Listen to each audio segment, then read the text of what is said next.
ये दोनों बहुत एक्साइटेड थे क्योंकि वे कई बार एक दूसरे से मिल चुके थे, एक दूसरे के नज़दीक आए हुए थे, लेकिन नज़दीकियों की एक लकीर हर बार उनके कदम रोक लेती थी। वे सिर्फ एक दूसरे को किस कर चुके थे, लेकिन आज उनकी खूबसूरत रात थी जिसमें उनके सामने कोई पर्दा नहीं रहना था, कोई झिझक, कोई रुकावट नहीं। बस धड़कनों की बेकरारी आहट थी जो उन्हें एक दूसरे की ओर खींचे जा रही थी। अपनी पत्नी की तारीफ करते-करते पवन उसे बेकाबू कर चुका था और चंदा की पलकों में उतरती लाज के पीछे छुपी चाहत साफ दिखाई दे रही थी। वह भी पवन को बेहद पसंद करती। बरसों से अपने सपनों में उसी का नाम सजाती आई थी। उन दोनों ने सातों जन्म निभाने की कसम खाई और अब उनका पहला जन्म सच में शुरू हो चुका था। जैसे वक्त खुद ठहर कर इस मिलन का गवाह बनना चाहता हो। वे दोनों एक दूसरे की तारीफ करते हुए नहीं थक रहे थे। हर शब्द दूसरे के दिल में उतरकर आग और भी गहरी कर देता था। एक दूसरे के बेहद करीब थे, इतना करीब के फासले का नाम मिट चुका था। एक दूसरे की सांस एक दूसरे के अंदर जा रही थी। गरम, बेकाबू, उलझी हुई जैसे रूहें रास्ता ढूंढ रही हो। पवन चंदा की ज्वेलरी उतारते हुए उसके कपड़े तक आ पहुंचा था और चंदा खुद उसकी मदद कर रही थी, जैसे इंतजार की सारी रातें आज उसके हाथों में पिघल जाना चाहती हो।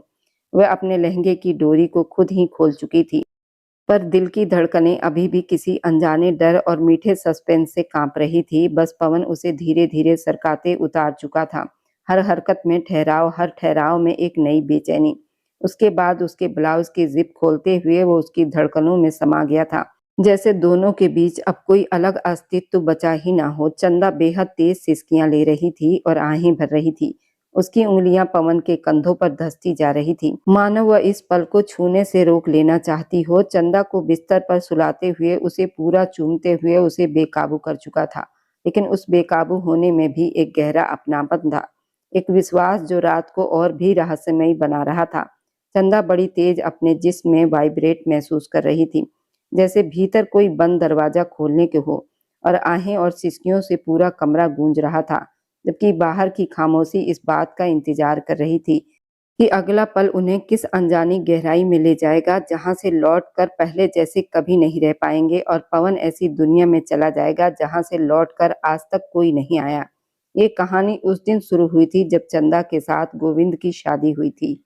गोविंद की जिंदगी उस दिन टूट गई थी जब उसकी पत्नी उसे धोखा देकर चली गई और उसकी गोद में सिर्फ 2 साल का मासूम बच्चा रह गया, जिसे हर पल माँ की ममता की जरूरत थी। उसी मजबूरी और समाज के दबाव में गोविंद ने गौरी से शादी का फैसला किया। गौरी बाहर से शांत और सहमी हुई लगती थी, लेकिन उसके दिल के भीतर एक और ही दुनिया बसती थी। एक ऐसी दुनिया जहां कॉलेज के दिनों में शुरू हुई उसकी सच्ची मोहब्बत सांस ले रही थी। गौरी की मुलाकात आदित्य से कॉलेज की लाइब्रेरी में हुई थी, जहां किताबों के बीच पहली बार उनकी नजरें टकराई, और वहीं नजरें धीरे धीरे दिल का रास्ता बन गई। बारिश में भीगते हुए कैंपस के रास्तों पर चलना, शाम को चाय के कप के साथ सपने बुनना, और चुपचाप एक दूसरे की हथेलियों में अपनी उंगलियां समेट लेना, यही उनके रोमांटिक पलों की शुरुआत थी। आदित्य गौरी को सिर्फ देखता ही नहीं, बल्कि समझता था। उसकी खामोशी भी पढ़ लेता था और उसकी आंखों में छिपे डर को भी महसूस कर लेता था। एक रात कॉलेज की छत पर तारों के नीचे आदित्य ने गौरी से कहा था कि चाहे हालात जैसे भी हों, वो उसे कभी अकेला नहीं छोड़ेगा। उसी पल गौरी ने महसूस किया कि ये रिश्ता किसी समझौते का नहीं बल्कि आत्मा का है। लेकिन जिंदगी ने उनके रास्ते आसान नहीं रखे। परिवार की जिम्मेदारियां और समाज का डर गौरी को गोविंद की ओर खींच लिया, जहां उससे एक मां बनने की उम्मीद की जा रही थी, ना कि एक प्रेमिका बनने की। शादी के दिन जैसे जैसे समय पास आ रहा था, गौरी का दिल बोझिल होता जा रहा था। उसके भीतर एक सवाल लगातार गूंज रहा था, क्या वह पूरी जिंदगी किसी दर्द की भरपाई बनकर जी पाएगी? क्या वह उस बच्चे को माँ का प्यार दे पाएगी, जबकि उसका दिल किसी और के नाम से धड़कता है? उसी अधेड़ बुन में गौरी ने आखिरी बार आदित्य से मुलाकात की। आंखों में आंसू थे और दिल में डर, लेकिन आदित्य का हाथ थामते ही उसे हिम्मत मिल गई और वह उसी पल गोविंद को छोड़कर चली गई। ये फैसला आसान नहीं था, लेकिन सच्चा था। नई जिंदगी में गौरी और आदित्य को बहुत संघर्ष करना पड़ा। छोटा सा कमरा, सीमित पैसे और समाज की नजरों के बीच उनका प्यार जो रोज इम्तिहान ले रहा था। उसी बीच गौरी माँ बनने वाली थी, और ये खबर उनके लिए खुशी भी थी और चुनौती भी। कई रातें भूखे पेट गुजरी, कई बार अपमान सहना पड़ा, लेकिन आदित्य हर मुश्किल में गौरी के साथ खड़ा रहा। वो कहता था कि उनका बच्चा उनके प्यार की सबसे बड़ी जीत होगी। यही वो राज था जिसकी वजह से गौरी ने गोविंद को छोड़ा। गोविंद बुरा इंसान नहीं था, लेकिन वह गौरी से प्रेम नहीं बल्कि एक जिम्मेदारी चाहता था। जबकि गौरी किसी की जरूरत नहीं बल्कि किसी की मोहब्बत बनना चाहती थी। उसने मुश्किल रास्ता चुना, लेकिन वह रास्ता झूठ से नहीं बल्कि सच्चे प्यार से बना था। और उसी सच्चे प्यार ने उसे हर परिस्थिति से लड़ने की ताकत दी। बारात दरवाजे पर खड़ी थी, उसी पल गौरी आदित्य के साथ भाग चुकी थी। घर में ऐसा सन्नाटा शोक छा गया मानो किसी ने एक साथ कई चिराग बुझा दिए हों। अभी 3 महीने पहले ही तो गौरी के भाई पवन की मृत्यु हुई थी और आज उसी घर की बेटी भी उस आंगन को छोड़कर चली गई थी। माँ के दिल पर यह दोहरा घात था। एक ओर बेटे की चिता की राख ठंडी भी नहीं हुई थी, दूसरी ओर बेटी की विदाई बदनामी के साथ हो गई थी। बिरादरी और इज्जत का बोझ माँ की सांसों पर भारी पड़ने लगा तो उसने अपनी विधवा बहू चंदा की शादी गोविंद से कराने का कठोर निर्णय ले लिया। गोविंद भी इस विवाह के लिए असामान्य रूप से जोर देने लगा। उसके मन में अचानक क्या आया, ये उसकी माँ भी नहीं समझ पाई।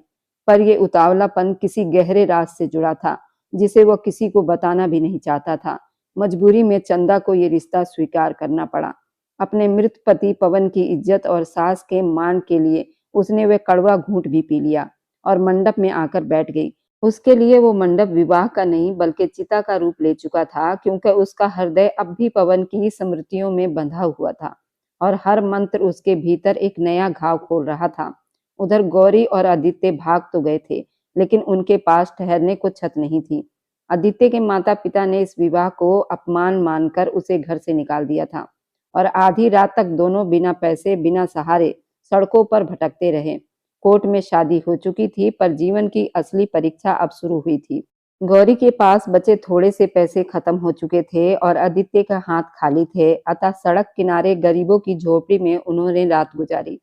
और सुबह होते ही गौरी ने अपने जेवर बेचकर सबसे पहले एक छोटा सा किराए का मकान लिया। उसी दिन खाने पीने का इंतजाम भी हुआ। तीसरे दिन सामने की फैक्ट्री में आदित्य को काम मिल गया। गौरी भी उसके साथ कंधे से कंधा मिलाकर मेहनत करने लगी। दोनों पूरे दिन दाल पैकिंग करते, थकान से टूटे शरीर लेकर घर लौटते और बिना किसी शिकायत के एक दूसरे के पास सुकून खोज लेते। वह सुकून जो हालतों की मार से नहीं टूटता। एक रात नींद के सन्नाटे में जब गौरी की आंख खुली तो उसे एहसास हुआ कि संघर्ष के बीच उनका प्यार कितना गहरा हो चुका है। उसने चुपचाप आदित्य को अपने पास खींच लिया, बिना शब्दों के अपना सारा भरोसा उसके सीने से लगा दिया। आदित्य ने भी उसे उसी आत्मविश्वास से समेट लिया। वह क्षण किसी शोर का नहीं बल्कि आत्माओं का मिलन का था। उसी प्यार के लिए उन्होंने अपनों से दूरी चुनी थी। गौरी जानती थी कि माँ को दुख देकर वह आई है, लेकिन यदि वह रुक जाती तो जीवन भर प्रेम से वंचित रह जाती। गोविंद और गौरी एक दूसरे के लिए नहीं बने थे। सच्चाई को टालना दोनों के साथ अन्याय होता, इसलिए दोनों ने आंसुओं और संघर्षों के बीच अपने सच को चुना। रोज लड़ाइयां थी, रोज कठिनाइयां थी, लेकिन मन में संतोष था। इधर मंडप में बैठी चंदा अपने भीतर अकेले ही टूट रही थी। उसके चेहरे पर शांति थी, पर आंखों में मोतियों की तरह आंसू बह रहे थे। वह अपने भाग्य से नहीं बल्कि अपने दिल से लड़ रही थी और ये पीड़ा वही जानती थी जो बिना प्रेम के विवाह की आग में जल रही थी। ये कैसी शादी थी? अब वो अपने गम से ही नहीं निकल पाई थी। आज जो कुछ उसके साथ हो गया था, वह उसी सदमे में पड़ी पड़ी अपने ससुराल पहुंच गई थी और जब यहाँ आई तो उससे भी ज्यादा बुरा हाल था। गोविंदा का 3 साल का बेटा दौड़ता हुआ अपनी माँ समझकर उसके गोद में बैठ गया था। माँ, तुम कहाँ चली गई थी? वह अपनी तोतली जुबान से न जाने क्या क्या बता रहा था। उधर गोविंदा भी खड़ा खड़ा उसे निहारे जा रहा था। वह समझ ही नहीं पा रही थी कि उसके साथ ये सब क्या हो रहा है। चंदा की पहली शादी उसके पसंद से हुई थी। वह अपने पति पवन को बहुत चाहती थी। पवन उनके पड़ोस में ही ट्यूशन पढ़ने आता था, जहाँ पर चंदा भी ट्यूशन पढ़ने आया करती थी और वहीं से उनकी मोहब्बत परवान चढ़ी थी। और ये बात कहीं भी नहीं रुकी थी। पवन ने अपनी माँ को अपनी पसंद बता दी थी। उसकी माँ ने भी चंदा को पसंद कर लिया था और चटमंगनी पट ब्याह हो गई थी और ये दोनों बहुत ही खुश थे। और आज चंदा की सुहाग रात थी। ये दोनों बहुत एक्साइटेड थे, क्योंकि वह कई बार एक दूसरे से मिल भी चुके थे। एक दूसरे के नज़दीक आए थे, लेकिन कुछ हद तक नज़दीकियाँ थी। वे सिर्फ़ एक दूसरे को किस कर चुके थे, लेकिन आज तो उनकी खूबसूरत रात थी जिसमें उनके सामने कोई पर्दा नहीं रहना था। अपनी पत्नी की तारीफ़ करते उसे काबू कर चुका था। वह भी पवन को बेहद पसंद करती थी। उन दोनों ने सातों जन्म निभाने की कसम खाई थी। अब उनका पहला जन्म शुरू हो चुका था।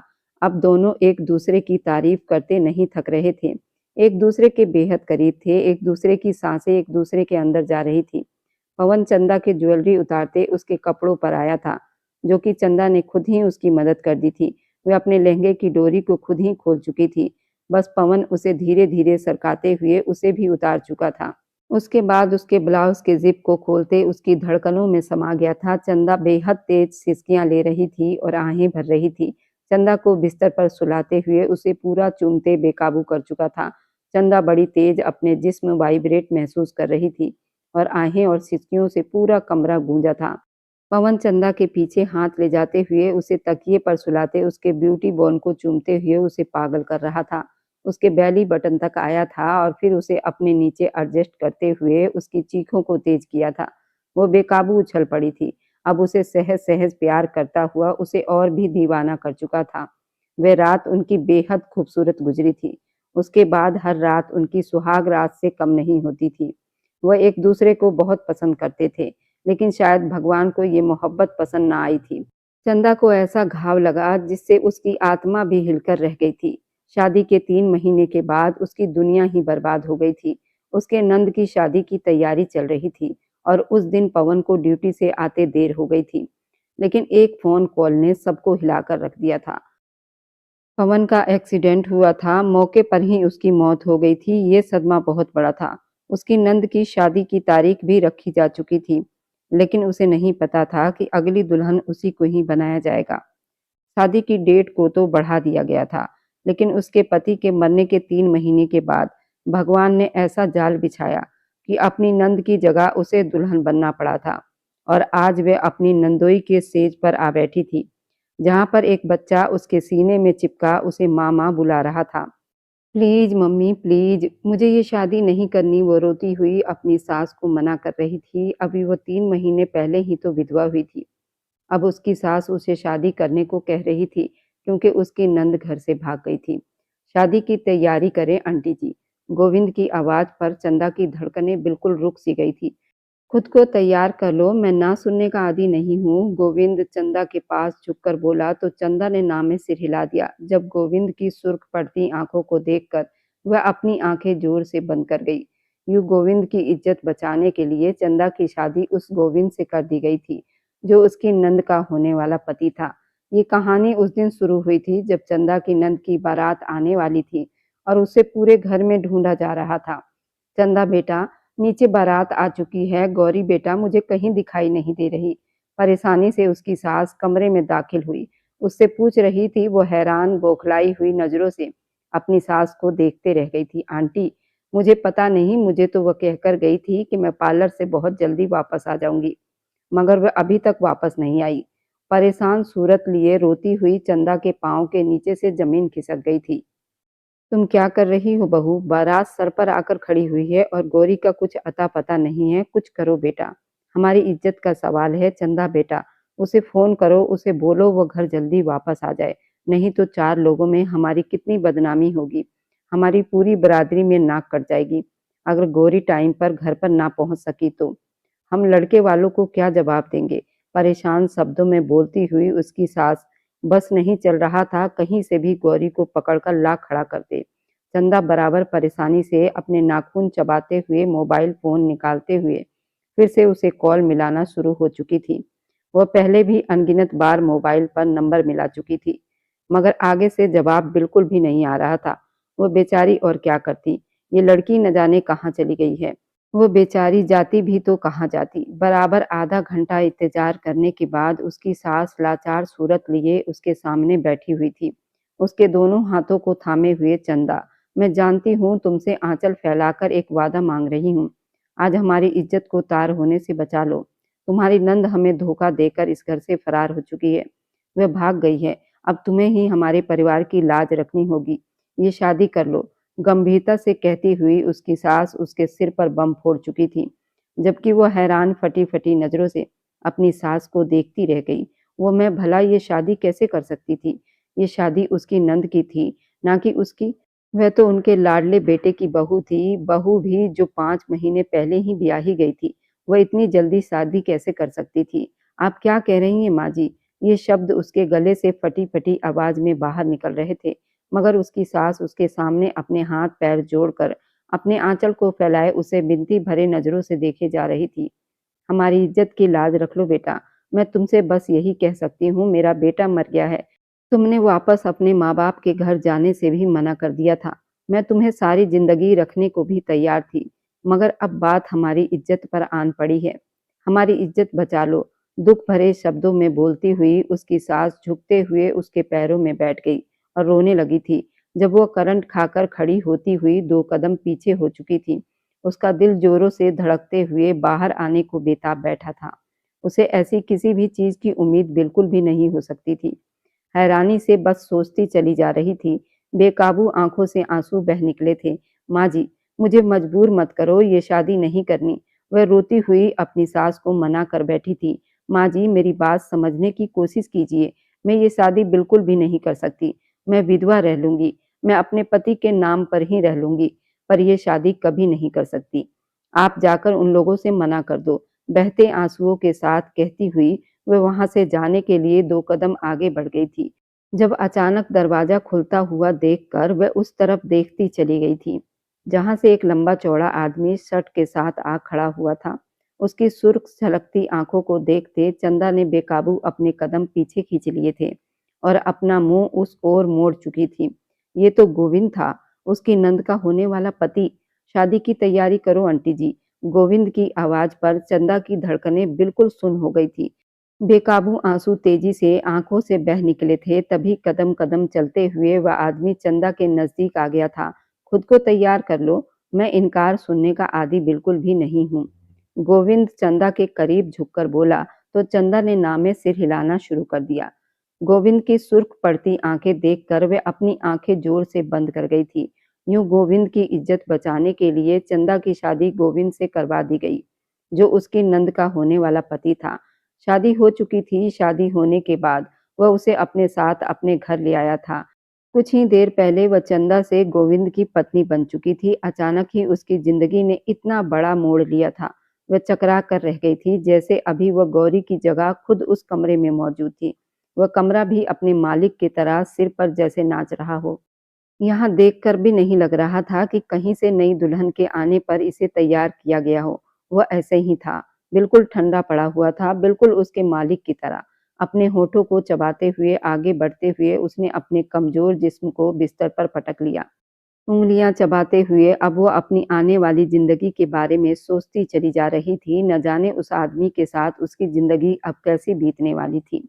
बैठी क्यों हो? आप चेंज कर लो कपड़े, चेंज करने के बाद जाकर फ्रेश हो जाओ और लेट जाओ। वो परेशान हो रहा था, तब तक मैं चेंज करके आ जाता हूँ। वो गंभीर शब्दों में उसे बिस्तर पर बैठा देखकर अपनी पैंट की पॉकेट में दोनों हाथ डालते हुए ठहरे हुए शब्दों में समझाकर चला गया था। चंदा गंभीरता से बस सामने मौजूद उस इंसान का चेहरा देखती चली जा रही थी। आप क्या कह रहे हैं? हमें कुछ भी समझ में नहीं आ रहा। आपकी बात। अपने होठों को काटते हुए बिना समझे अंदाज में वो पूछती चली जा रही थी। उसकी बात पर गोविंद के माथे पर बल पड़ गए थे। मैंने आपसे कहा उठकर चेंज कर लो और मेरे बेटे हरि को देख लो। अब आप इस घर में आ गई हैं तो आपकी ज़िम्मेदारी बनती है। ये मत भूलिए कि गौरी से शादी करने की शर्त भी मैंने यही रखी थी। वह यहाँ मेरे बेटे की माँ बनकर आएगी। अब जब आपकी शादी मुझसे हो गई है, तो आपको मेरे बेटे की माँ होने का फ़र्ज़ भी तो निभाना पड़ेगा और मैं इसमें कोई भी गलती बर्दाश्त नहीं कर सकता। गंभीर शब्दों में आँखों में देखकर कहता हुआ वह ड्रेसिंग रूम की तरफ बढ़ गया था। चंदा तो अपने होंठ काटते हुए रह गई थी। वह तो भूल ही चुकी थी कि शायद यही वजह थी कि गौरी यहाँ से भाग चुकी थी, क्योंकि उसे एक बच्चे के बाप से शादी बिल्कुल भी नहीं करनी थी। खैर उसके लिए यही अच्छा था कि गोविंद उससे हमेशा दूर ही रहता था और सिर्फ अपने बेटे हरि की जिम्मेदारी उसके सर पर डाली थी। वह उस जिम्मेदारी को बखूबी निभा रही थी। सोते-जागते बाथरूम में बंद होकर ड्रेसिंग टेबल के उस पार गोविंद उसके होठों को सूखते देख गहरी सांस भर लेता था। वह आखिर अपने अंदर मचलते हुए दिल को कैसे समझाता। सब कुछ अजीब-सा हो गया था और न जाने ज़िंदगी कब वापस अपने रास्ते पर आती। प्यारा-सा बच्चा हरी, अब करीब 4 साल का हो गया था, बिल्कुल अपने पिता जैसा दिखता था। वह बच्चा दूसरा गोविंद था। उसे अपने कमरे में दाखिल होते देखकर चमकती हुई आँखों के साथ खड़ा हो चुका था। फिर वो हुआ था जो चंदा ने अपने सपने में भी नहीं सोचा था। वह बच्चा अपने नन्हे-नन्हे कदमों से भागते हुए जाकर उसकी टाँगों से लिपट गया था। मम्मी मम्मी कहता हुआ नन्हे-नन्हे हाथों से उसे थामते हुए हरी अपने प्यारे-प्यारे होठों से उसके होठों को चूम रहा था। तोतली शब्द निकाल चुका था, वह तो जहाँ की तहाँ बिल्कुल सुन रह गई थी। उसके पीछे आता गोविंद अपनी जगह पर रुक सा गया था। दिल एक पल के लिए धड़कना भूल चुका था। जिस चीज़ का डर था वही हो रहा था, मगर वह उस चीज़ को रोक भी नहीं सकता था। तभी चंदा झुकते ही उस प्यारे से बच्चे को उठाकर अपने बाजुओं में भर लिया करती थी। उसके नन्हे-नन्हे गालों को चूमते हुए उसे अपने अंदर भींच लिया करती थी, मानो जैसे बाहर आ गई हो। अपनी पहली शादी में औलाद का सुख नहीं देख पाई थी, मगर ये बच्चा अपने अंदर न जाने कैसी कशिश लिए बैठा था कि पहले ही नज़र में उसे देखते ही चंदा का दिल उसके लिए मचल उठा था। प्यारा सा बच्चा हल्की आवाज़ और तोतली जुबान में उसे बुलाता हुआ मुस्कुराया करता था। वह उस बच्चे को देखते ही रह गई थी। उसे यूँ महसूस हो रहा था जैसे उसने अपनी ही औलाद को थाम लिया हो। हरी मुस्कुराते हुए चंदा के जिस्म से लिपट चुका था। पहली बार बच्चे का यूँ लिपटना उसे अलग ही एहसास करवा रहा था। उसे भी महसूस हो रहा था, मगर वो बच्चा था, उसे क्या मालूम, शायद वह भी माँ के प्यार के लिए तरस रहा था। और अब जब उसे कोई औरत दिखाई दी थी, तो वह यूँ ही अपनी माँ समझते हुए उससे लिपट गया था। छोटा-सा बच्चा क्या जानता था, मुस्कुराते हुए वह सोचती चली गई, जबकि गोविंद उन दोनों के ठीक पीछे मौजूद लाल आँखों से उन दोनों को देखता रह गया, अपने हाथों की मुट्ठियाँ बंद करते हुए, अपने सुन्न पड़े चेहरे पर काबू पाने की कोशिश कर रहा था। तभी एक ही झटके में आगे बढ़ते हुए वह हरी को उसके बाजुओं से भर चुका था। तुम जाकर उसके लिए दूध बना दो। ठहरे हुए शब्दों में बोलता गोविंद उसे लिए बिस्तर की तरफ बढ़ गया था। उसकी आंखें शब्दों से नम पड़ गई थी, जबकि हरी तो अपनी उस माँ से अलग होने पर अपनी आंखें मटकाते हुए रोने की कोशिश कर रहा था, जिस पर गोविंद झुंझलाते हुए उसे देखते चला गया। हरी चुप हो जाओ, देखो पापा आ गए हैं ना। उसे चुप करवाने की हालत में बिजी गोविंद झुंझलाहट महसूस कर रहा था। चंदा बच्चे का बिलखता देखते हुए अपने ऊपर सब्र किए हुए थी, मगर ज्यादा देर ये सब्र टिक न सका था। जब एक ही झटके में आगे बढ़ते हुए गोविंद के गोद से हरि को बहुत ही आराम से लेते हुए वह उसे अपने सीने से चिपका चुकी थी। बस मेरा बच्चा, माँ आ गई है ना, अब आपको रोने की कोई जरूरत नहीं। हल्का हल्का सा उसे थपथपाते हुए यहाँ से वहां टहलने लगी। हरी को चुप करवाने की कोशिश कर रही थी। रोता हुआ हरी उसकी गोद में आते ही जल्दी से चुप हो चुका था। उसकी गर्दन में मुंह छुपाए गहरी-गहरी सांसें भरते हुए उसकी आंखों के आंसू भी काफी हद तक थम चुके थे, जिसे देखते हुए गोविंद अपने हाथों की मुट्ठियां भींच कर रह गया। अपना गला सुखाते हुए वो उन दोनों को देखते रह गया था। बेबसी से वो अपने बेटे को नहीं समझ सका। वह अपने दिल को भी नहीं समझ सका था। तभी उठते हुए चुपचाप वहां से उठकर अपने बेटे के लिए दूध तैयार करने लगा। हरी की माँ अगर उसे संभाल रही थी, तो हरी के पिता का भी तो यही फर्ज बनता था कि उसकी सेवा में जुट जाए। जबकि चंदा तो चुपचाप उन दोनों बाप बेटे को देखती चली जा रही थी, जिसके तेवर बदलते दिखाई दे रहे थे। दूध पीते ही हरी कुछ ही देर में सो चुका था। चंदा तो उसके साथ ही बेड पर मौजूद उसे चुप करवाते हुए मोहब्बत भरी नजरों से देख रही थी, जिस पर गोविंद सोफे पर बैठा हुआ झुंझलाया दिखाई दे रहा था। अब वह सो गया। उठो, सोने के लिए कमरे में जाओ। झुंझलाती हुई उसके आवाज पर जलती हुई चंदा अपने होंठ दोबारा कुचल कर रह गई। शायद गोविंद अपने बेटे को लेकर थोड़ा सीरियस हो जाता था। ठीक है, मैं चली जाती हूँ, मगर हरी रात को फिर से उठ गया तो ऐसा करते हैं, मैं यहीं रह जाती हूँ। जितना गोविंद ने उसे तंग किया था, कुछ तंग करने की बारी अब चंदा की भी तो बनती थी। तभी उसे और ज्यादा जलाते हुए वो बोली थी। बोलने के साथ साथ वो बिस्तर पर फैल भी चुकी थी, जिसे देखते हुए गोविंद की मुट्ठियां जोर से बंद हो गई थी। बिल्कुल भी नहीं, तुम उठो यहाँ से, जल्दी जाकर अपने कमरे में सो जाओ, नहीं तो अच्छा नहीं होगा। ये बोलता हुआ वह वहां से उठ खड़ा हुआ, जबकि चंदा उसे देखते हुए अपने कंधे उचकाकर रह गई थी। ऐसा है तो ऐसा ही सही। वह चुपचाप उठते हुए अपने कमरे की तरफ बढ़ गई थी। अपने कपड़े तो उसने पहले ही चेंज कर लिए थे, सोने के लिए बिस्तर पर लेट गई। उसे यूं सोता देखकर गोविंद अपने होंठ भींच कर रह गया था। अब आपके साथ क्या समस्या है? क्या अब हम आपके बिस्तर पर भी नहीं सो सकते? अगर ऐसा है तो अभी हरी के कमरे में चली जाती हूँ, हम वहां सो लेंगे, मगर हम सोफे पर नहीं सोने वाले। गंभीर शब्दों में बोलती हुई वे अपना मुंह पलट चुकी थी। गोविंद अपने होंठ भींच कर रह गया। वह उसे हरी के कमरे में तो बिल्कुल भी नहीं जाने दे सकता था। तभी करवट भरते हुए आगे बढ़कर अपने साइड पर लेट चुका था। लाइट ऑफ कर दो, मुझे रोशनी में सोने की बिल्कुल भी आदत नहीं। गंभीर शब्दों में उसकी आवाज कमरे में उभरी थी, जिसे सुन गोविंद गहरी सांस भरते हुए अपने ऊपर काबू करके रह गया था। ऐसा है तो फिर ऐसा ही सही। लाइट ऑफ करते हुए वह सोने के लिए आंखें बंद कर चुका था, जबकि दिल में अभी भी कुछ कशिश डूबती हुई महसूस हो रही थी। सुबह उसकी आंख अपने आसपास मजबूती से बंधे हुए बाजू पर खुली थी।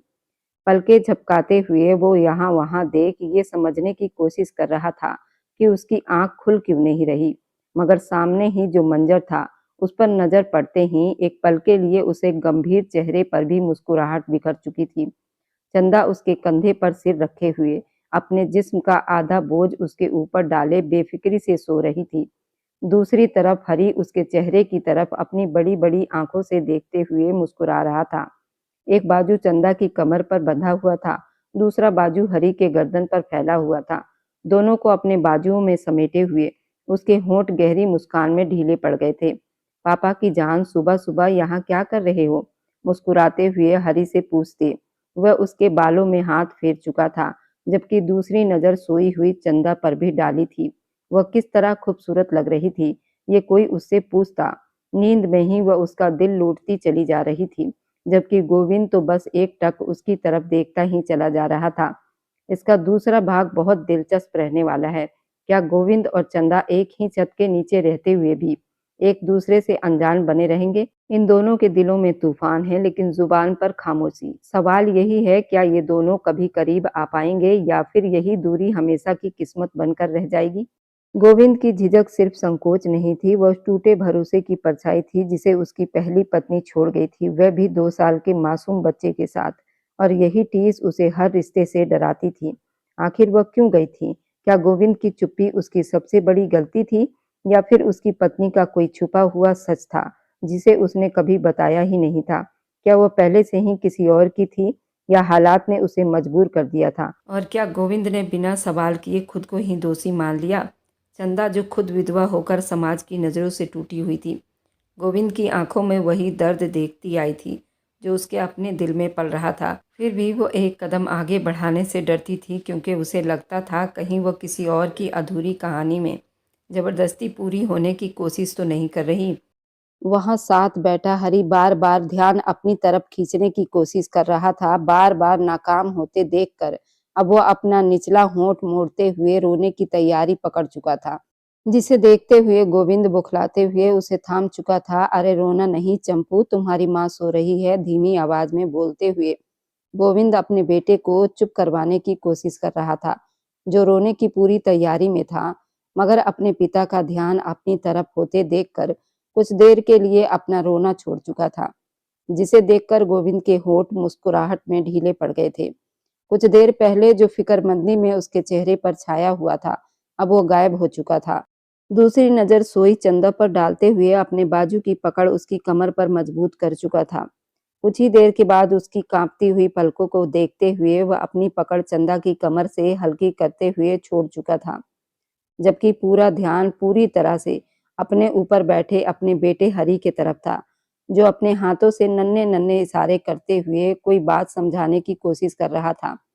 अपनी आंखों को मलती हुई चंदा कुछ देर वहीं सूझबूझ खोती हालत में मौजूद अपनी हालत पर ध्यान दिए हुए लेटी थी, मगर हरी पर नजर पड़ते ही उसके होठ मुस्कुराहट में ढीले पड़ गए थे।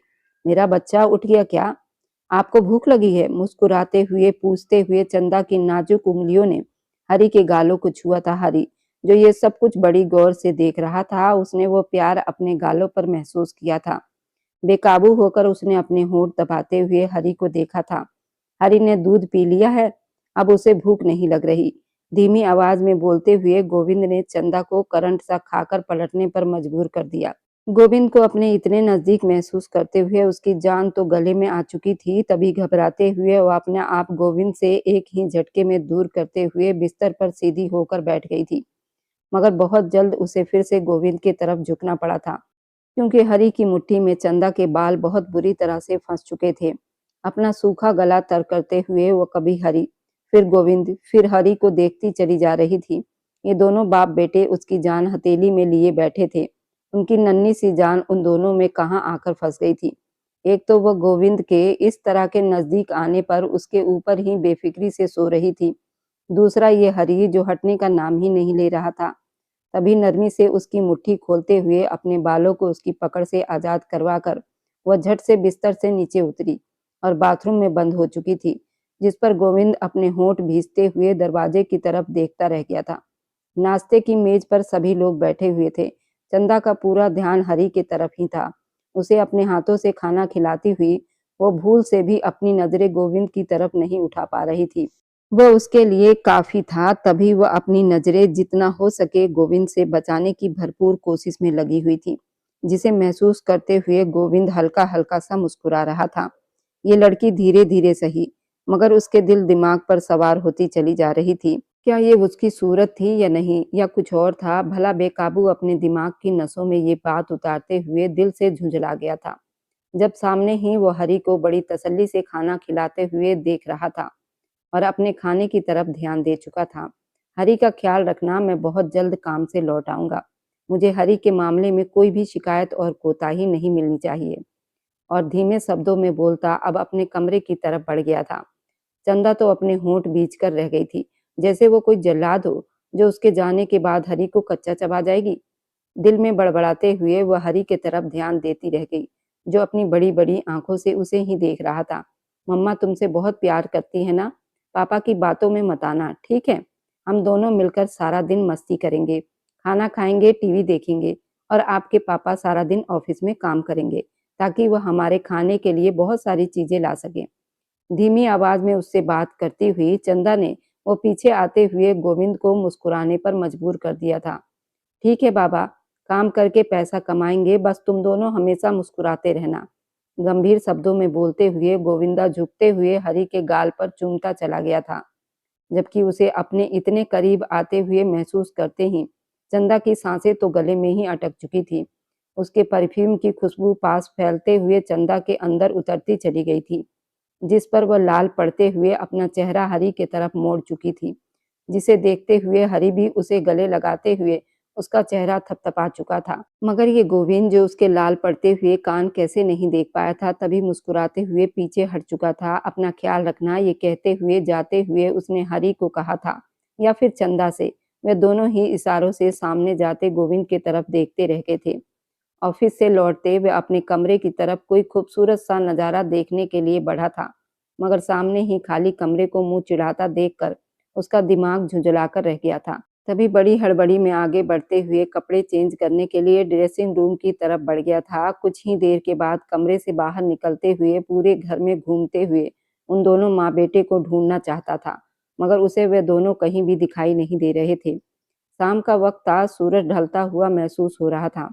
अब हरी के कमरे का दरवाजा खोलते ही उसके सिर पर आसमान गिर पड़ा था, क्योंकि वे दोनों हरी के पूरे कमरे में खिलौने बिखेरे हुए मुस्कुराते हुए एक दूसरे के साथ खेलने में बिजी थे। यहाँ वहाँ भागते हुए खिलौने पूरे कमरे में बिखर चुके थे, जबकि हरी ठहाके लगाते हुए आगे भागता चला जा रहा था, जिसके पीछे पीछे चंदा भी उसे पकड़ने के लिए भाग रही थी। दरवाजा खोलते ही वे दोनों एक सेकंड के लिए बिल्कुल जम से गए हों, मगर फिर से अपने खेल में ध्यान देते हुए गोविंद को नजरअंदाज कर चुके थे, जिसे महसूस करते हुए गोविंद की मुट्ठियां गुस्से से बंद हो गई थी। ये दोनों तो उसे कुछ समझ ही नहीं रहे थे। सीरियसली बेबसी से वह दोनों को देखते हुए बस सोचता चला गया था। अभी वह 2 कदम चलकर आगे ही आया था कि उसकी आंखों के सामने तारे नाचने लगे थे, क्योंकि हरी के खिलौने पर फिसलते हुए गोविंद अपने पूरे दम से फर्श पर बैठ गया था। उसके सामने खेलते हुए उन दोनों की हंसी छूट गई थी। वे दोनों हंस-हंस कर लोट-पोट हो गए थे। गोविंद की तरफ हाथ करके ठहाका लगाए जा रहे थे, जिन्हें देखकर गोविंद का चेहरा बेकाबू सुर्ख लाल पड़ गया था। मतलब मेरी ही बिल्ली मुझसे ही मियाऊं। तभी एक झटके से आगे बढ़ते हुए उसने दोनों को ही एक बार में दबोचने की कोशिश की थी, जिससे वे दोनों भाग निकले थे। आसपास भागते और जोर से ठहाके लगाते चले जा रहे थे। तुम दोनों रुक जाओ, एक बार बस मेरे हाथ लगने दो, देखो तुम दोनों की मैं कैसी चटनी बनाता हूँ। अपने दांत पीसते हुए वो उन दोनों की तरफ देखते चला गया, जो भागते हुए उससे दूर जाने की कोशिश कर रहे थे। तभी 2 कदमों के वार में ही हरि को अपने बाजुओं में दबोच चुका था। हरि को यूं पकड़े जाते हुए देखकर चंदा पलटते हुए बेबसी से उसकी तरफ देख रही थी। वो जैसे आंखों ही आंखों में हरि को चकमा देने को कह रही थी। यूं उसके पकड़े जाने पर अब जब हरि अपने आप को नहीं बचा पाया, तो खुद को भी उसके सामने सरेंडर कर चुकी थी। चलते हुए उसके सामने आकर रुक गई थी, जो गुस्से की निगाहों से उसे ही देखे जा रहा था। हंसे क्यों तुम दोनों मुझ पर? गंभीर शब्दों में बोलता हुआ उन दोनों को घूर कर देख रहा था। नहीं, ऐसी बात नहीं है, हमने कभी इस तरह किसी को इतने जोर से गिरते हुए नहीं देखा, तो बस इसलिए हंसी निकल गई। अपने होठों को दबाते हुए बहुत कोशिश कर रही थी कि उसकी फिर से हंसी ना निकले, मगर उस मंजर को याद करते हुए वो बार-बार उसके होठों से हंसी ही निकल रही थी। बड़ी मुश्किल से खुद को रोक पाई थी। हरि के सफेद चमकते हुए दांतों पर नजर पड़ते ही बेकाबू उसका कंट्रोल टूटकर फिर से हंसी में बदल गया था, जिसे देखते हुए गोविंद अपने दांतों को कुचलते हुए रह गया था। आज तो ये दोनों माँ बेटा उसे बहुत ज्यादा तंग कर चुके थे, मगर सामने भी गोविंद था, जो उन दोनों को एक ही झटके में अपने बाजुओं में समेट चुका था। अब दोनों ही उसके कैद में आकर फड़फड़ाते अपने आप को छुड़ाने की कोशिश कर रहे थे। अब दोनों को ही घूरती हुई नजरों से देख रहा था। अच्छा सॉरी, अब आपके ऊपर हम दोनों कभी नहीं हंसेंगे, मगर आप भी ये देखो ना, अगली बार देख कर चलना। आज तो खिलौना था तो आप थोड़ा बहुत बच गए थे, अगली बार अगर अकेले फिसले तो आपकी खैर नहीं। गंभीर होते हुए अपनी हंसी को पूरे तरीके से काबू में करते हुए बोलती चंदा फिर से ये मंजर सोचकर लोटपोट होते हुए हंस पड़ी थी, जबकि उसकी लाल पड़ती हुई रंगत को देखते गोविंद के होंठ मुस्कुराहट में ढीले पड़ गए थे। दूसरी नजर अपनी गोद में बैठे हुए हरि की तरफ गई, जो अपनी माँ को यूं हंसते हुए देखकर और ज्यादा ठहाके लगाते हुए हंस रहा था। गोविंद की दुनिया तो बस यहीं तक रुक गई थी। वह बस उन दोनों को चुपचाप देखते चले जा रहा था। गोविंद, क्या हम आपसे एक बात पूछ सकते हैं? ये पहली बार था जब सामने से उसे बराबरी से बात करते हुए कुछ पूछना चाहती थी, जिसे महसूस करते हुए गोविंद देवता की तरह उसकी तरफ देखते हुए पूरा ध्यान दे चुका था। हरि को वो उसके कमरे में सुलाकर अपने कमरे में वापस आए, तो ड्रेसिंग मिरर के सामने खड़े होकर अपने होठों पर उंगलियां फेरते हुए कुछ सोचते हुए चंदा ने गोविंद से बात की थी। तुम्हें मुझसे क्या पूछना है? चमकती हुई आंखों से सामने मौजूद चंदा को देखते हुए वो उससे बात कर रहा था, जबकि चंदा कुछ देर उसके चेहरे को देखते हुए अपने होठों को चबा गई थी, मगर फिर अपने शक को देखते हुए अपना गला साफ करते हुए उसकी तरफ देखने लगी थी। वह हम पूछना चाह रहे थे कि हरि की माँ कौन है? वह ये कहते वक्त थोड़ा सा झिझकते हुए पूछ बैठी थी, जिसने गोविंद को अपने होंठ बंद करने पर मजबूर कर दिया था। पल पल उसकी आंखों में उतरती हुई लाल आंखों से देखते हुए बेकाबू चंदा को अपना गलत सवाल पूछने पर पछतावा हो रहा था। अपनी आंखें गंभीरता से बंद करते हुए वह दिल ही दिल में खुद को बहुत कंट्रोल कर रही थी। अगर आपको इस सवाल का जवाब नहीं देना है तो कोई बात नहीं, हमने तो वैसे ही पूछ लिया था। अगर आपको हमारी बात बुरी लगी है तो उसके लिए सॉरी। अपने होठों को चबाते हुए उसके पल पल सुर्ख पड़ते हुए चेहरे को देखते हुए वो चुप हो गई थी। गोविंद अपनी लाल आंखों के साथ बिस्तर के पास खड़ा हुआ था। मुझे कुछ काम है, तुम सो जाओ, गंभीर शब्दों में बोलता हुआ अपने भारी भरकम कदमों के साथ बाहर निकलता चला गया था। चंदा बेकाबू शर्माकर रह गई थी। उसे क्या जरूरत थी भला गोविंद से ये सवाल पूछने की? अब जो बीते हुए कल थे वो बीत चुके थे। उसे भविष्य में जीना चाहिए था, मगर न जाने क्यों उसकी ये शक भरी तबीयत उसे सताए जा रही थी। कुछ ही देर पहले वह सोने की तैयारी करते हुए लेटने वाले थे, मगर अब उसका सवाल सुनते ही वह सख्त ठंड में भी बाहर निकल गया। न जाने वह अब कहाँ जाकर रहेगा। बेकाबू गोविंद के बारे में सोचती चली गई। ना चाहते हुए भी उसकी सोचों का दायरा बढ़ता ही चला गया। बेशक उन दोनों को स्वीकार करके ही ये शादी करके वह इस घर में आई थी, मगर अब धीरे धीरे उनके साथ वक्त बिताते हुए उनके ही बारे में सोचकर अपने कामों को करने लगी थी। अब इसके अंदर बहुत बदलाव आया था। अगली सुबह न जाने वह किस वक्त कमरे में आया था, बराबर रात को उसका इंतजार करते हुए। चंदा की आंख लग चुकी थी। जब सुबह उसकी आंख खुली तो बिस्तर की दूसरी साइड खाली थी। जब से वह शादी करके आई थी, ये पहली बार था कि गोविंद उसके जागने से पहले ही वहां से उठ चुका था। आखिरकार चंदा अपनी आंखें बंद किए हुए एक बार फिर से वह सवाल पूछने पर खुद को रोक नहीं पाई थी। ड्रेसिंग रूम से आने वाली खटपट की आवाज पर अपने चेहरे का मुंह उस तरफ मोड़ गई थी जहां वह आदमी खड़ा होकर तैयार होकर बाहर निकल रहा था। तभी उसकी नजर बेकाबू घड़ी की तरफ पड़ी जहां घड़ी 6 बजा रही थी। इतनी जल्दी? आखिर उसके होठों से ये दो शब्द निकले थे, मगर उस पर वह अपने होठों को दबाकर गोविंद की आंखों को देख गई थी जो रात की चुगली करने जा रही थी। असल में मेरी एक मीटिंग है, तो मुझे वहीं अटेंड करने के लिए सुबह सुबह ही जाना पड़ेगा। आराम से उठना, हरी को देख लेना और नाश्ता कर लेना। मेरी फिक्र करने की कोई जरूरत नहीं। गंभीर शब्दों में बोलते हुए अपनी भारी कदम लिए वहां से निकलता चला गया। चंदा अपने होठों को चबाते हुए परेशानी से उसके तरफ देखती चली गई। ऐसा अंदाजा तो गोविंद का उस वक्त था जब वो नई नई शादी करके उसके घर में आई थी। उसके घर में तो गोविंद उसके साथ और हरी के साथ मुस्कुराने लगा था। अब लगता था फिर उसने अपने ऊपर वही खोल चढ़ा लिया था। अजीब से दिन बीतने लगे थे। गोविंद फिर से अपने उसी खोल में सिमट कर रह गया था।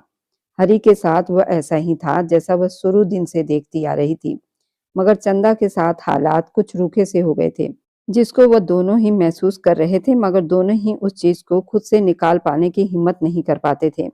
काफी बार गोविंद से बात करने की कोशिश की, मगर जैसे ही चंदा कोई बात करने की कोशिश करती, गोविंद कोई न कोई बहाना करते हुए वहां से उठकर चला जाता, जिस पर उसकी बात अधूरी रह जाती थी। उसे महसूस हो रहा था कि गोविंद उसे किसी बात से बचने की कोशिश कर रहा है। शायद उसकी पहली पत्नी की बात थी जो उसे बताना ही नहीं चाहता था। गोविंद, हमें आपसे बात करनी है, गंभीर शब्दों में बोलती हुई 2 कदम चलते उसके तरफ आई, जो अभी अभी ऑफिस से लौटा ही था। फ्रेश होने के बाद बाथरूम की तरफ बढ़ रहा था। उसकी बात सुनने के लिए अपने होंठ भींच कर रुकते हुए उसकी तरफ देखने लगा। गोविंद, हम जानते हैं कि हमें आपसे पूछना नहीं चाहिए, मगर अब हम पूछ कर ही रहेंगे। आपको भी समझ जाना चाहिए जो बीते हुए कल थे वो बीत चुके हैं। अब उस बात के लिए इतना गुस्सा करने की क्या जरूरत है? अगर आप हमें नहीं बताना चाहते तो हम दोबारा नहीं पूछेंगे, मगर दोबारा से यूं अनजान तो मत बनो। यूं हरी से दूर रहने पर वह बहुत ज्यादा अपसेट है। अगर आप अभी भी ऐसे ही रहोगे तो हम दोनों को भी बहुत हर्ट करोगे। गंभीर शब्दों से अपनी उंगलियां मोड़कर कहती हुई उसके तरफ देखती चली गई, जो चंदा की बात पर अपने होठों को चबाते हुए दूसरी तरफ देखने लगा था। ऐसी बात नहीं है। मैं अपने बीते हुए कल को छुपाने की कोशिश नहीं कर रहा हूँ, बल्कि मैं अभी भी उसी कल में ही जी रहा हूँ। मैं जानता हूँ मैंने तुमसे शादी की है, मगर अभी उस टॉपिक पर डिस्कस करने की मुझ में हिम्मत नहीं। मुझे कुछ वक्त दे दो। मैं अभी उस समस्या से अपने आप को नहीं निकाल पाया हूँ कि उसके बारे में मैं तुमसे बात कर सकूं। मैं अभी मेंटली डिस्टर्ब हूँ। गंभीरता से धीमे शब्दों में बोलते हुए आगे बाथरूम में बंद हो चुका था। पीछे चंदा अपनी उंगलियों को मसलते हुए उसके तरफ देखने लगी थी। अच्छी बात है, वे हमसे नाराज नहीं, मगर ऐसी भी क्या बात हो सकती थी जो हमें कुछ बताना ही नहीं चाहते। गुस्से से सोते हुए अपने पैरों को पटकते हुए वापस पलट चुकी थी। कभी न कभी तो गोविंद को बताना ही पड़ेगा, तब उसे भी मालूम हो जाएगा। सोचते हुए वे हल्का सा मुस्कुरा दी। चंदा कमरे में दाखिल हो चुकी थी। चलो हरी, आज पापा को सरप्राइज देने के लिए उनके ऑफिस चलते हैं। मुस्कुराते हुए बोलती हरी को अपनी गोद में उठाए हुए बाहर की तरफ बढ़ गई थी। कार के सामने ठहरते हुए वह ड्राइवर को गोविंद के ऑफिस का पता दे चुकी थी। मुस्कुराते हुए हरी को अपनी गोद में उठाए हुए वह साथ ही गोविंद के लिए खाना भी बनाए हुए थी। साथ में बैठकर वे दोनों सुकून से खाते। हरी गोविंद को बहुत मिस कर रहा था। आजकल गोविंद इतना बिजी रहने लगा था कि उसे वक्त ही नहीं देता था। तभी आज उसने ये प्लान बनाया था, गोविंद और हरी को खुश कर सके, गोविंद के साथ अपनी बढ़ती हुई दूरियों को भी कम कर सके। गोविंद, देखो हम तुम्हारे लिए क्या लेकर आए हैं। उसके शब्द उसके मुंह में ही दम तोड़ गए थे, क्योंकि सामने जो मंजर उसे दिखाई दे रहा था वह बर्दाश्त करने वाला नहीं था, ना ही विश्वास करने वाला था। गोविंद अपनी कुर्सी पर बैठा हुआ था, जबकि छोटे बालों वाली एक औरत आधे अधूरे अजीब से कपड़े पहने हुए उसके ऊपर झुकी हुई थी। अपने दोनों हाथ उसके सीने पर जमाए हुए थी। उसके आवाज देने पर वे दोनों करंट खाकर उसके तरफ पलटे थे, जहां चंदा हरी को बाजुओं में थामे हुए हैरानी से जमी हुई थी। बड़ी-बड़ी आंखें उन दोनों को ही देख रही थी। गोविंद की आंखों में एक पल के लिए डर समा गया था। तभी अपने ऊपर झुकी उस औरत को एकदम खुद से झटकते हुए वह झटके से सीधा खड़ा हुआ। चंदा, मेरी बात सुनने की कोशिश करो, ऐसा कुछ भी नहीं है। जैसा तुम समझ रही हो। उसका दिल बेकाबू धड़क रहा था। उसकी बात को लेकर कहीं सामने ठहरी हुई उसकी पत्नी उसको गलत ना समझ ले। अभी वो 2 कदम चंदा की तरफ बढ़ा ही था, जब वो बड़े आश्चर्य से अपने कदमों को पीछे ले गई थी। उसकी सूनी आँखों में आश्चर्य था। "गोविंद, तुम ऐसा कैसे कर सकते हो?" फटी-फटी आवाज़ में उसके शब्द बिल्कुल थमे थे। गोविंद अपने होंठ भींच कर रह गया था, मगर हैरानी तब हुई जब वो लड़की उसके तरफ पलटी। चंदा हैरानी से आँखें खोले हुए उस औरत को देखती चली गई जो मुस्कुराते हुए चंदा और हरी के तरफ ध्यान दे रही थी। वह हूबहू चंदा की कार्बन कॉपी थी, बिल्कुल उसके नैन नक्श चुराए हुए थी। ऐसा महसूस हो रहा था कि वहाँ चंदा ही खड़ी है, बस सिर्फ उसके हुलिया का फ़र्क था। उसके कपड़े बिल्कुल बेहुदा और छोटे-छोटे थे। "ये कौन है?" उसके शब्द गले में ही दम तोड़ गए थे जब वह औरत मुस्कुराते हुए चंदा के करीब आई। "मेरा नाम पायल है। मैं हरी को जन्म देने वाली उसकी अपनी माँ हूँ और गोविंद की ब्याहता पत्नी हूँ।" वो मुस्कुराते हुए बोलते उसने उसे बिल्कुल आश्चर्य में डाल दिया था।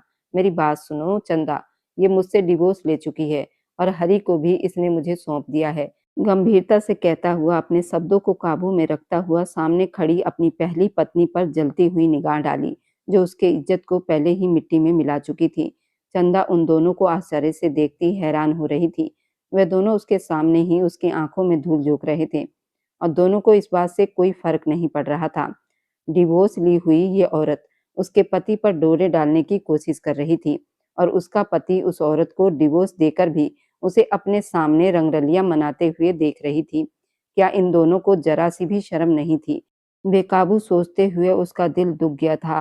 तभी हरी को हाथों में मजबूती से थामे हुए वह वापस उस ऑफिस से बाहर निकल चुकी थी। गोविंद लपकते हुए उसकी तरफ भागा था। इससे पहले कि वह दरवाजे को पार करता, पायल ने उसका हाथ थामे उदास आंखों से उसे देखती चली गई। "गोविंद, जाने दो उसे, अब मैं आ गई हूँ तो उसकी जरूरत नहीं।" गंभीरता से बोलती वह हल्का सा मुस्कुराई थी, जिस पर गोविंद अपने होंठ भींचते हुए उसके हाथ को झटक कर उसे दूर कर चुका था। "मुझसे दूर रहो और दोबारा मेरे ऑफिस में तुम दिखाई मत देना, नहीं तो मैं तुम्हारे साथ क्या करूंगा, इसका खबर मुझे भी नहीं है।" गंभीर शब्दों से एक-एक शब्द चिल्लाता हुआ वहां से निकल गया, जबकि पायल दांत पीसते हुए उसे देखकर वहीं रुक गई। एक बेवकूफ़ी की वजह से गोविंद से डिवोर्स ले चुकी थी, मगर अब बहुत पछता रही थी। गोविंद जैसे सोने की चिड़िया उसके हाथों से निकल चुकी थी, जबकि अपने बेटे हरि की कस्टडी भी उसे देते हुए अपने सारे संबंध उससे खत्म कर चुकी थी। अब वो दोबारा कैसे उस तक पलट कर जाती, बस ये सोचकर रह गई थी। "चंदा, मेरी बात समझने की कोशिश करो, मेरा अब उससे कोई संबंध नहीं।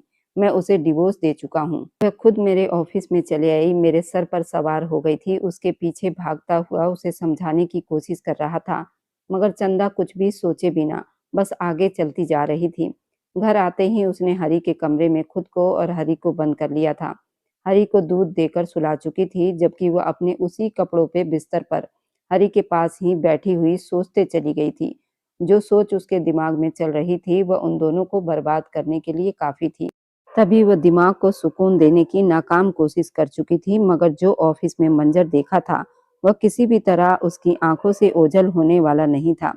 आखिर क्यों गोविंद ने उसके साथ ऐसा किया था? वह तो नहीं आई थी उससे शादी करने के लिए, गोविंद ही गया था जो अपनी इज्जत रखने के लिए उससे शादी करना चाहता था। तो क्यों उसके साथ नरम व्यवहार रख रहा था, वैसा ही रहता जैसा वह अभी था, ताकि वह कम से कम उस पत्थर से कोई उम्मीद तो नहीं करती। उसके साथ इतने दिनों से रहते हुए गोविंद से उम्मीद बांध चुकी थी, मगर नहीं जानती थी ये सारी उम्मीद वह एक गलत इंसान से बांध रही थी, जो उसे बुरी तरह से तोड़कर रख देगा। बेकाबू आंखों को बंद किए हुए बहते आंसुओं के साथ वह सोचती चली गई थी। एक नजर पलटते हुए सो रहे अपने बेटे की तरफ डाल रही थी। वह मासूम था, वह सारी चालाकियों से बहुत दूर था, मगर न जाने क्यों हरि के चेहरे में उसे गोविंद का चेहरा दिखाई दे रहा था। इसका मतलब हरि पहले ही उसकी तरफ यूं खिंचा चला गया था क्योंकि उसका चेहरा उसकी अपनी माँ से हूबहू मिलती थी। ये ख्याल ही उसके लिए बहुत परेशान कर देने वाला था। जिस तरह मोहब्बत हरि को देती आई थी, वह तो अपनी माँ समझकर मुझसे बात करता था, मगर वह उसकी माँ नहीं थी। ये परेशानी, ये भारीपन, उसके जख्मों पर मरहम रखने वाला हरि अभी इन सब को सोचने और समझने से बिल्कुल नादान था। "गोविंद, हमें तुमसे डिवोर्स चाहिए।"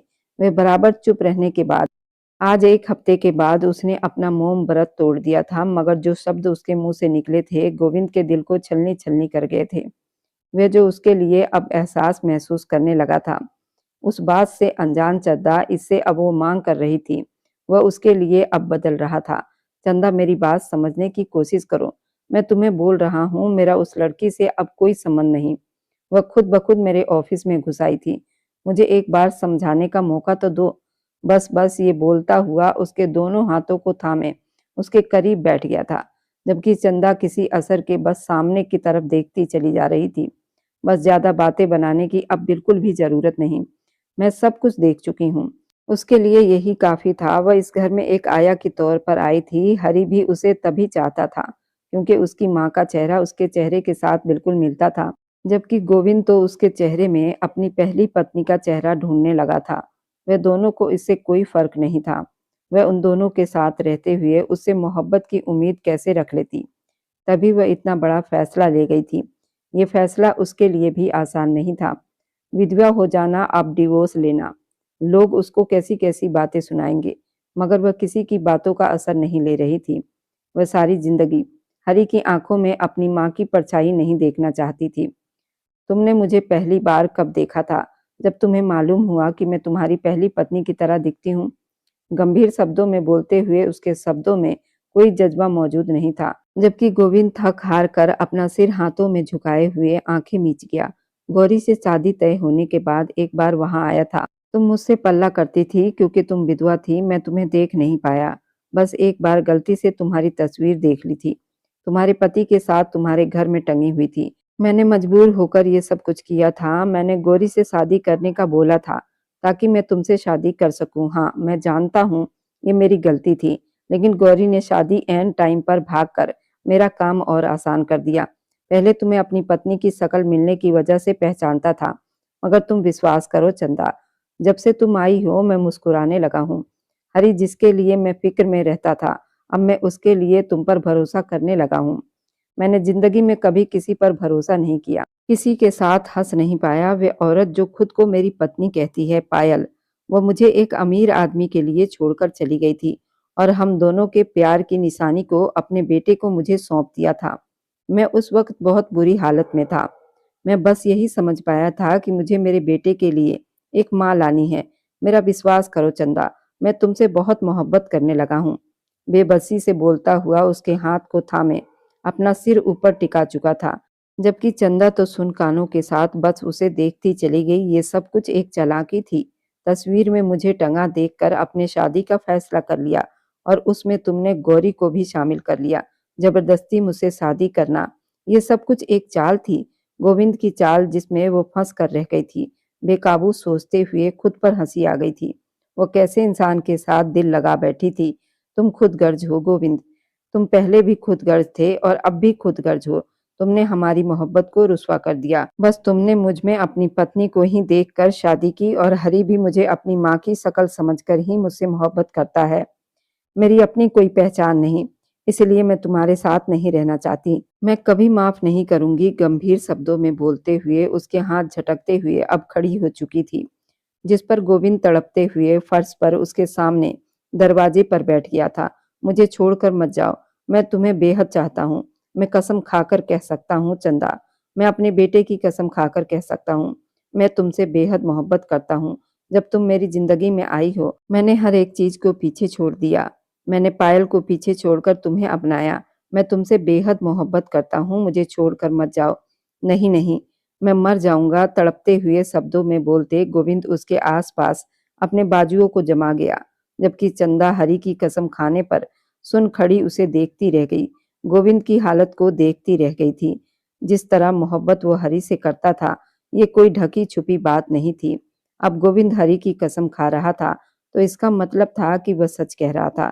तभी झुककर उससे उठती हुई उसकी आंखों में देखती चली गई। वादा करो उस पायल से कभी नहीं मिलोगे। वादा करो हरि को कभी उसकी माँ के बारे में सच नहीं बताओगे। वादा करो हरि की माँ मैं ही रहूंगी। वादा करो तुम्हारी ये मोहब्बत मेरे स्वीकार करने के बाद बदल तो नहीं जाएगी। धीमे शब्दों में उसकी आंखों में देखकर वादे लेते हुए वह अपनी ज़िंदगी जीने के लिए एक और मौका दे रही थी। मैं वादा करता हूँ, मैं दिलो-जान से वादा करता हूँ, मैं अपनी बात पर डटा रहूँगा। उसके दिल को कुछ सुकून सा मिला था।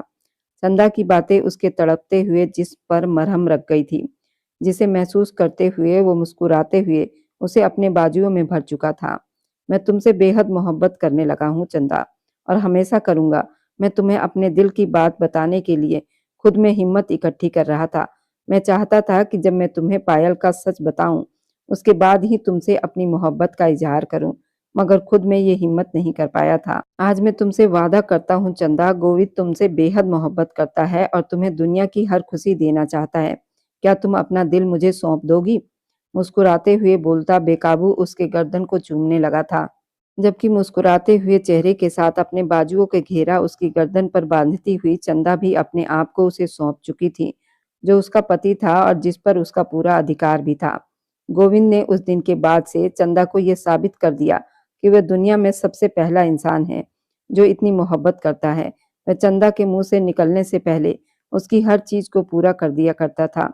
चंदा को भी महसूस होने लगा था कि चंदा के पहले पति से भी ज्यादा उससे मोहब्बत करता है। शायद उसके पहले पति का प्यार भगवान ने उसके अंदर डाल दिया था और उस मासूम बच्चे के लिए चंदा जैसी औरत का चुनाव किया था। चाहे समस्या कैसी भी थी, लेकिन भगवान ने इसका अंत बहुत अच्छा किया था। मासूम बच्चे को उसकी माँ से मिलवा दिया था और तड़पती हुई मोहब्बत करने वाली औरत को दोबारा से उसके पति से मिलवा दिया था। भगवान समय के साथ सब कुछ ठीक कर देते हैं। आज चंदा भी टूटकर गोविंद से मोहब्बत करने लगी थी। अब आप लोग बताइए, क्या चंदा ने गोविंद से शादी करके अच्छा किया या गलत? अगर आज की कहानी ने आपके दिल के किसी कोने को छू लिया हो, तो आगे आने वाली रोमांच से भरी दिलचस्प कहानी के सफर में मेरे साथ बने रहने के लिए मेरे चैनल को लाइक, सब्सक्राइब जरूर करते जाएं।